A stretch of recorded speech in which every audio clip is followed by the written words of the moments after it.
camarades, je m'exprime pour Solidaire étudiante. Je viens placer cette mesure raciste qui témoigne d'un racisme d'État, mais qui témoigne aussi de la destruction de l'enseignement supérieur et de la recherche dans son ensemble, dans un contexte général, dans une histoire qui nous précède aussi et qui est celle de la destruction de l'enseignement supérieur et de la recherche.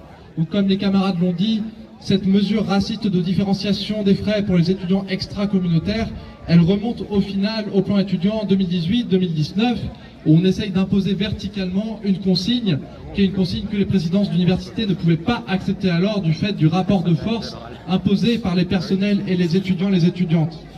Le piège y remonte au moins à la loi de 2007, à la loi Pécresse, à la libéralisation, une libéralisation qui a consisté à décentraliser soi-disant la décision en renforçant le pouvoir des présidents d'université, mais ce pouvoir, c'est avant tout le pouvoir d'administrer la pénurie, de distribuer le peu de moyens qu'on leur donne et de faire un tri toujours sous plus de pression, sous les choix budgétaires toujours plus désastreux des gouvernements qui se succèdent.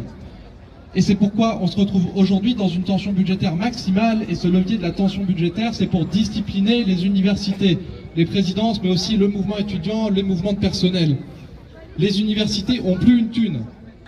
Et le problème est là. Pour faire passer leurs mesures, ils ont ce levier-là.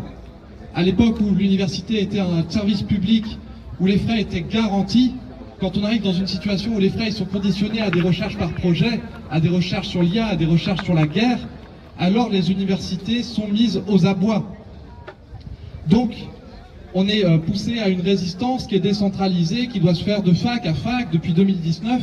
On doit empêcher la mise en application de ces frais différenciés, et on peut être fiers, camarades, parce que dans la très grande majorité des universités, jusqu'ici, ça a été le cas. Et donc, on ne va pas laisser passer une généralisation qui témoigne d'une perte de patience du gouvernement. Cette perte de patience, elle est un peu inhabituelle, puisqu'ils avaient bien compris depuis la loi de Baquet qu'on ne fait pas passer les choses en force dans l'enseignement supérieur et la recherche. Parce que le rapport de force est là, parce que les étudiants et les étudiantes n'abandonnent jamais leur père, n'abandonnent jamais leurs camarades, quelle que soit leur nationalité, quelle que soit leur origine. Donc on ne va pas se laisser faire cette fois non plus. On a besoin de lutter contre l'extrême droitisation du pouvoir en place, qui n'est pas une nouveauté, ça se voyait déjà dès 2017 quand on a l'œil un petit peu affûté, c'est le cas de chacune d'entre nous.